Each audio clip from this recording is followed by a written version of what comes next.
Crystal. Happy Monday, everybody. Wow, man. Got a lot to talk about in today's monologue. So like Anna Navarro in front of a plate of churros, let's dive in. I love churros. So it appears Musk might actually resign as Twitter CEO. Now, I'm not sure if Jack Dorsey will come back, but he'll continue not showering just in case. Over the weekend, Musk asked the Twitter community, should I step down as head of Twitter? I will abide by the results of this poll. God, if only Biden would take the same poll. But we can dream. Then Musk followed up with, be careful what you wish as you might get it. That's something I learned the hard way when I wished for Geraldo's friendship. So after 17.5 million votes, the final result, 57% said yes, Elon should step down, 43% said no. Although we're still waiting for results from Maricopa County. See that one coming, huh? You know? But that's a 14-point difference, pretty wide margin. I don't know if we can blame the Dems for stealing this one too. Though they still got plenty of votes from dead people, including Keith Olbermann. So who's gonna replace him? I do it, but I have enough on my plate with this show, The Five, and my weekends teaching spot welding to those sick brats at the orphanage. I hate charitable work. It's too giving. But there are some available people out there. Hunter Biden, for example. Be honest, he can make it rain in the boardroom and the VIP room. He'll knock up your stock price like a Pierce stripper in 2-inch heels. Because he did. Jimmy Fallon, because everyone hates him already. Gregory, thank you, girlfriend. Donald Trump, let's face it, being Twitter CEO is all the fun of being president without being president. You can still torture the media without having to smell Jim Acosta's horrible breath. And Trump's less filtered than my goldfish aquarium. Those guys sure are good at floating upside down. I know. How about Brian Kilmeade, huh? Who knows how he'll handle Twitter, but it can't be worse than his life. Yeah, I know. That's terrible. Hillary Clinton, if she can, if she can censor, then she won't have to murder. Yes, good one. Also happening over the weekend, the latest batch of Twitter files were dumped, showing that the FBI rattled Twitter execs over not removing stuff that upset them. Journalist Matt Taibbi tweeting the revelations, quote, Twitter's contact with the FBI was constant and pervasive, as if it were a subsidiary. He showed that between January 2020 and November 2022, there were over 150 emails between the FBI and Twitter execs, and many were requests by the FBI for Twitter to take action on election misinformation, even involving joke tweets and from low follower accounts. And with the FBI investigating jokes, one thing's for sure, they left Trevor Noah's account alone.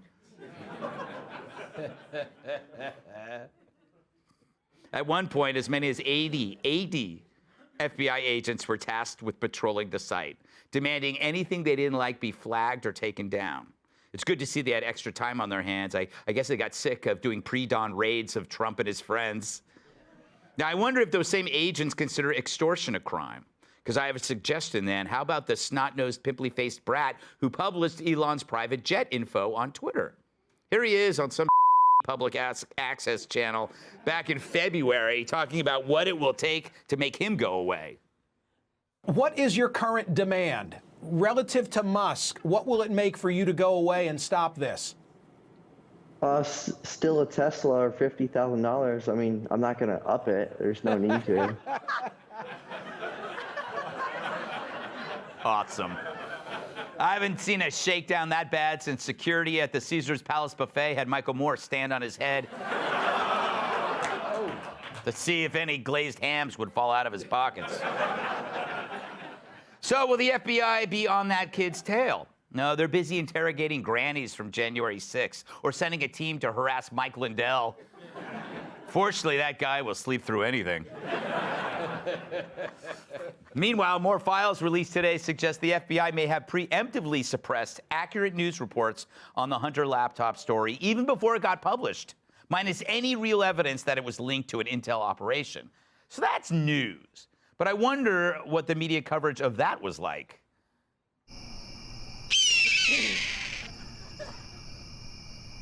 Must be footage from the WNBA playoffs. Oh, yeah, because you watch the games. But you can bet they covered all those precious journalists who were suspended for a week for violating terms of service and also doxing Musk. They're already back after a short time out. And in case you noticed, no one noticed. No one cares. In fact, I'm beginning not to care anymore. The fact that the media does care just shows you how desperate they are for something to fill that Trump-sized hole that 45 left behind. Now, who fills that hole? It's Musk. Take a look at Adam Schiff, although it might induce projectile vomiting. Schiff tweeted, Elon Musk calls himself a free speech absolutist to justify turning a blind eye to hatred and bigotry on Twitter. But when journalists report unfavorable news, they are banned without warning. The devotion to free speech is apparently not that absolute, but the hypocrisy is. Musk tweeted back, quote, thankfully, you lose your chairmanship very soon. But the best part, no, don't clap yet.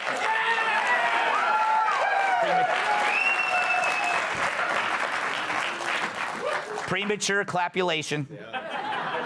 He ended the tweet with, your brain is too small. That's the best part. The irony is that Adam Schiff's brain is too small to let his small brain stop him. It's why the Democrats keep him around. He's their idiot stepchild that makes everyone else in the party appear like geniuses. You know, I'm not sure if Adam Schiff was dropped as a child, but I wouldn't blame his parents. Let's welcome tonight's guest. She's got more stones than a criminal in the Old Testament. Fox News contributor Kellyanne Conway. He'll kill you with kindness, and kindness is the name of his machete. Former CIA operative and the host of Black Files Declassified on Discovery Science Channel, Mike Baker. Comedy clubs call him the Owl because they hear his name and ask, who? Host of Fox Across America, Jimmy Fallon. And Snowman describe her personality as frosty. Fox News contributor, Kat Chook. So, Mike, I always feel bad when we talk about this stuff because you have, you worked for the government, you killed people, you could kill me, you keep me around just because I make you laugh. What does it make you feel bad that the intelligence community has developed recently a bad reputation? Or do you think that is unfounded? Or do you think it's founded? Nobody ever says founded. Was that founded? Was it founded? Yes. Yes, it was. Don't get gruntled. And it's not. Or disgruntled. It's not. Well, that's all we have time for. Drive safely. It's not recent that it's been developing like this, right? Mm-hmm. And here's the honest to God's truth. The FBI should have contact with companies, a variety of companies in a variety of sectors, including a Twitter. Right. What they should be doing, in concert with the intel community, is when they identify a hostile element that is using our social media platforms for their own good, they should work with the private sector to identify that, just like they should work with the private sector to try to get best practices in cybersecurity and other things. What's happened, though, is obviously wrong. It's political. And that's what's the point is bias has now invaded this process. Right. And once you lose, I mean, look, I've lived and worked overseas in a variety of really nasty places where every time there's a change in government or a new dictator, they wholesale change the intel organization and the law enforcement. Yeah, Hawaii, exactly. Yes, go ahead. And you can't live in an environment like that. And we do not want that. Yeah. The Bureau, the agency, all these agencies have to be apolitical. And the only other thing I've got to say about this, and involves Musk, is, honest to God, the angst that the progressive liberals are showing over the realization that Twitter is no longer their exclusive playground. If I could bottle that angst, and serve it over artisanal ice, and drink it on a warm summer's night on my porch, I'd be the happiest dude. Would you do that shirtless? I would. That's hot. Yeah. That's We're hot. coming. Yeah, I'm thinking about it right now, Kellyanne. It's disgusting. It is an interesting point. It was like they didn't take the ball and go home. We took the ball from them, and I say we, I didn't do anything. But like what Mike is pointing out is maybe that's why Musk is now replacing Trump in that kind of vein. It's the most hated man on earth. What do you think about all this? I think all of that. Look, they had it all to themselves for a while, ever since they kicked Trump off, and a lot of his followers left also. And if you go back and you look at the content on Twitter for the last year and a half, it's just been very left-wing, but it's also been very boring. It's a bunch of people just high-fiving each other. My brilliant colleague just wrote a piece. It's like, you hate your brilliant colleague. Yeah. You're always calling him a drunk, behind his back. Yeah, it's so true. The inimitable, this one. And so now they all want to go to Post. I can't be here anymore because Elon hurts my feelings. I think Elon Musk, in saying he's going to leave Twitter, I hope he doesn't. I hope he actually call me. Oh, I think he's going to stay. For you. No, I think he's going to stay. He's just not going to be CEO. Yeah, exactly. Because he's got like electric cars to build and people to send to Yeah. space. He's got other things to do. But I think he's also conveying to people, Greg, who don't seem to have other things to do other than live on Twitter, go do other things. Yes. Get some fresh air, Lorenz, get out of that bed, take that mask off, get the phone out of your hand, Molly Jong Slow, whatever these people's names are. They're on Twitter. They live on Twitter. I say they should keep the masks on. And that has nothing to do with COVID. But I love what he's done because he bought the company, and I think people didn't know what was going to happen. All based on the fact that they banned felt- Babylon Bee. And that's why, like, if I was ever going to be a billionaire, Jimmy, that's how arbitrary I would use my money. Wait, you banned my favorite account? I'm buying your company. It's incredible. Isn't it weird? The FBI, the FBI is trolling Twitter for jokes, so obviously you're safe. Hey, girl. Oh, boom. He's got 1 million of them. No, it's sad. When I was a little kid, we used to go to Six Flags. There were these guys with those FBI hats, Federal Bikini Inspector. Yes. And you might not get the reference because you couldn't get on the rides at Six Flags. But those of us that were on the lines, that one died, by the way. Great Adventure. It was Great Adventure, thank you. Great Adventure, then. But stick with me. I trust those guys with our intel more than the FBI, and that's sad. And I don't want to bag on the intel community because, believe me, if my laptop gets discovered, I got big problems. Right. You know what I'm saying? I'm carrying a vial of arsenic right now just in case. But this is where I'm having a hard time with Elon Musk, because here's the thing, he was trying to expose the corruption on the other side of ownership, but by aligning himself with political positions, he's allowing them to justify turning a blind eye towards the work he's trying to accomplish. Like when he says fire Fauci, that's political. And a lot of people jump in on that. That's true. And then they're like, we don't even have to listen to this anymore. It's just right-wing strongman stuff. So I think on one end, it's good that he's exposing the corruption, but I think on the other end, he's kind of discrediting himself in the process, so he should punt. I think he's like, that part of that is this kind of red pilling he's going through. Yeah. And it's so new to him. It's happening in public. Like he's excited. Everything he does is in public, much like you, Kat. Oh. And congratulations, your community service has now been completed. So, do you know? I'm just waiting until you're done. Who do you think? Okay, so obviously he's going to step aside because he wouldn't have never done a Twitter poll if he didn't know the outcome, right? He knew what it was going to be, and he actually exploited that opportunity. Who should be the person? Should it be another visionary, or should it be somebody without a single idea like Jimmy? Yeah, it should be somebody that we've never heard of. Yes. So that you can't get mad about it. Well, then, okay, Jimmy. Yeah, that also works. I get it, though. You're just going to keep going. I love it. It's the joke that never dies. Jimmy. I know. I'm sorry. I will go to the prom with you. Thanks for Kellyanne, boom. Yeah. Prom date. I would die for that. I get why he doesn't want to do it, because, he bought it, so he already won. Yeah. Yeah. Like, when I beat Bowser in N64, I kind of stopped playing it.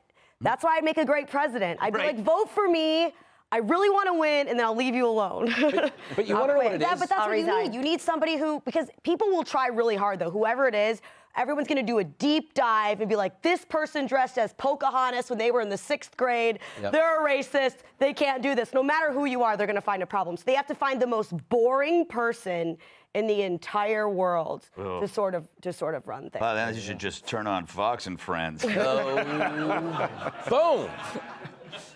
I'm joking. It's a wonderful show. I urge everybody to get up extra early and watch it. But I do think there's something with what he's doing right now, the Twitter files that are being released and everything, because look, there's no way he's going to turn this around. I mean, even Elon Musk, right? I give him a lot of credit for things he's done, but I don't know how he makes this a profitable company. So there may be some element of, if he can show a huge degree of malfeasance within the company, that wasn't disclosed by the get out of it? the business, there may be a chance. I don't know. I hope he still tweets, though. Yeah, he's great.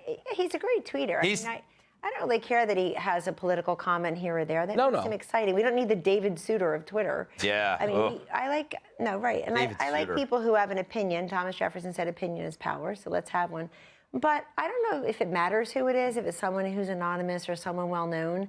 I think now, with his ownership, people are very nervous about what comes next for that. And you know what? Conservatives have felt for a long time, we're censored, we're shadow banned, we're castigated, we're denigrated. People do it to our faces. It turns out they were doing it behind our backs on social media.